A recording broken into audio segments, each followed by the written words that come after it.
ആമാ ഇല്ലാതെ കിട്ടിയില്ല. ശരിക്കും പറഞ്ഞാൽ എനിക്ക് മടുത്ത്. 4ാമത്തെ ആയി. ആണോ? Okay sir, thank you so much. Sir എന്നാ ജോയിനിങ് വരാ? അവനെ വിളിക്കാട്ടോ. അല്ലേ, ഞാൻ കുറച്ച് കഴിഞ്ഞിട്ട് വിളിക്കാം. എന്താ പറ്റിയേ? ഭയങ്കര ഹാപ്പി ആണല്ലോ. എനിക്ക് ജോലി കിട്ടി. അല്ലെങ്കിൽ അത് എനിക്ക് കിട്ടുന്ന എനിക്ക് ഉറപ്പായിരുന്നു. എനിക്ക് ജോലി കിട്ടി, നിനക്കെന്തൊരു സന്തോഷമില്ലാത്തേ? ഒരു കൺഗ്രാറ്റ്സ് എങ്കിലും പറയടി. Sorry D, congrats. എടാ, നിനക്ക് എങ്ങനെയാടി ഫസ്റ്റ് ഇന്റർവ്യൂ തന്നെ ജോലി കിട്ടിയത്? ഞാൻ ഡിഗ്രി കഴിഞ്ഞപ്പോ 4 എണ്ണായിട്ടുണ്ടാവും അറ്റൻഡ് ചെയ്യണേ. മൊത്തം റിജക്ഷനാ. ബെസ്റ്റ്. നിന്നോട് ആരാ പറഞ്ഞൊരു ഫസ്റ്റ് ഇന്റർവ്യൂ ആന്നു? ഇതെന്റെ 3ാമത്തെ ഇന്റർവ്യൂ ആ. ഡിഗ്രി കഴിഞ്ഞ് ഞാനും കുറെ അലഞ്ഞതാ. ഒരു കാര്യമൊന്നും മനസ്സിലായിട്ടാ ഞാൻ എഡ്യൂറിൽ ചേർന്നത്. അതുകൊണ്ട് എനിക്കിപ്പോ ജോലിയും കിട്ടിയേ. എഡ്യൂറോ? അതെന്താ സംഭവം? എടാ, എനിക്ക് IT ഫീൽഡിൽ ഒരു ബെറ്റർ കരിയർ വേണമെന്നുണ്ടെങ്കിൽ ഡിഗ്രി കഴിഞ്ഞിട്ടൊരു കോഴ്സ് ചെയ്യുന്നത് എന്തുകൊണ്ടും നല്ലതാണ്. അതുകൊണ്ടാണ് ഞാൻ എഡ്യൂറിൽ ചേർന്നത്. എന്നിട്ട് നീ എന്ത് കോഴ്സാണ് പഠിച്ചേ? എടാ, മേൺ സ്റ്റാക്ക് ഡെവലപ്മെന്റ് കോഴ്സാണ് ഞാൻ പഠിച്ചത്.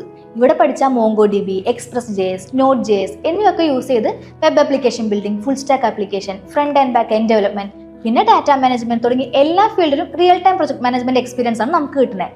അതും ഇൻഡസ്ട്രി എക്സ്പീരിയൻസ് ആയിട്ടുള്ള ഫാക്കൽറ്റീസ് ആണ് നമ്മൾ ട്രെയിൻ ചെയ്യിക്കുന്നത്. അങ്ങനെയാണെങ്കിൽ ഞാനും അത് പഠിച്ചാലോ? ഇതിലിപ്പോ എന്താ സംശയം? നീ പോയി ജോയിൻ ചെയ്ത് നോക്ക്. എന്തായാലും കോഴ്സ് കഴിഞ്ഞാൽ ഒരു ഇന്റർവ്യൂ റിജക്റ്റ് ആവില്ല. എന്നാ നീ ഇപ്പൊ തന്നെ അവരുടെ ഡീറ്റെയിൽസ് ഒന്ന് അയക്കോ. ഇപ്പൊ തന്നെ ഒന്ന് ചെക്ക് ചെയ്ത് നോക്കാലോ. ഇപ്പൊ തന്നെ അയച്ചുതരാം.